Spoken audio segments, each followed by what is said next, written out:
Hey,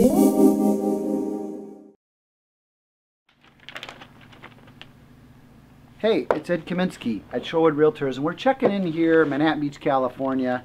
Just flipping through Diggs magazine, the local publication for real estate. You know, I've been getting a lot of calls from really clients, past clients, buyers that are interested in possibly acquiring more real estate in town. And they've been asking me about, does it make sense to do a vacation rental for the property, or does it make more sense to rent it to somebody that's going to stay in the property full-time for an entire year? And so I wanted to address a couple of the things to decide and look at and then decide before you turn a property into a vacation rental. A vacation rental typically is going to be a property that you own and you fully furnish the property with beautiful furniture. You ultimately make it almost look like a gorgeous hotel, Ritz-Carlton room, something like that. And then it's furnished with dishes and pots and pans and linens, everything that a family would want when they come and stay. So the two major factors to consider to decide are these. Number one, the cost to manage a vacation rental. And number two, vacancy time. As far as the financial aspects go. Now there's of course the third, which is personal time and personal management. That should be a factor as well. So the cost to manage a furnished vacation rental, if you're going to hire an agency, can be as high as 25% of the gross rents collected.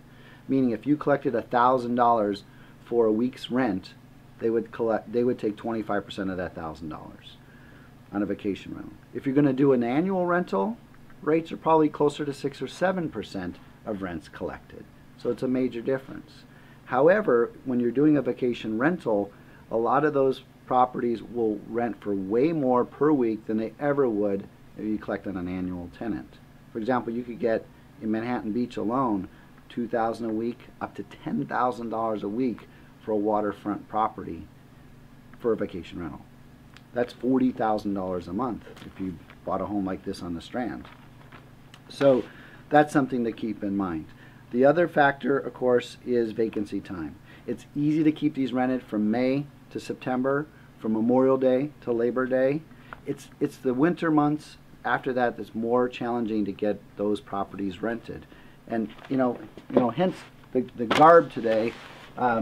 Working with a lot of athletes in the area, especially the Kings who come to town around right now, which is September, they're going to want to settle into a place. Some of them want something furnished. They're a great tenant to have to fill those vacancy times from September all the way through, well, if they're a great team like they were last year, they're playing right through June, which gets you right into the best time to convert back to a weekly rental.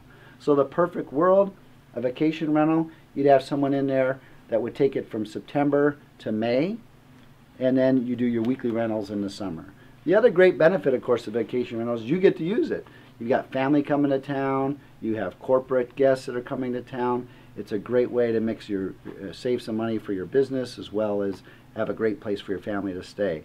So again, if you're thinking about a vacation rental and buying one, run the numbers, project out what you may get per week, add in vacancy time, the cost to rent it out, compared to a full annual tenant. This is Ed Kaminsky checking in from Manhattan Beach, California, and we'll talk to you soon.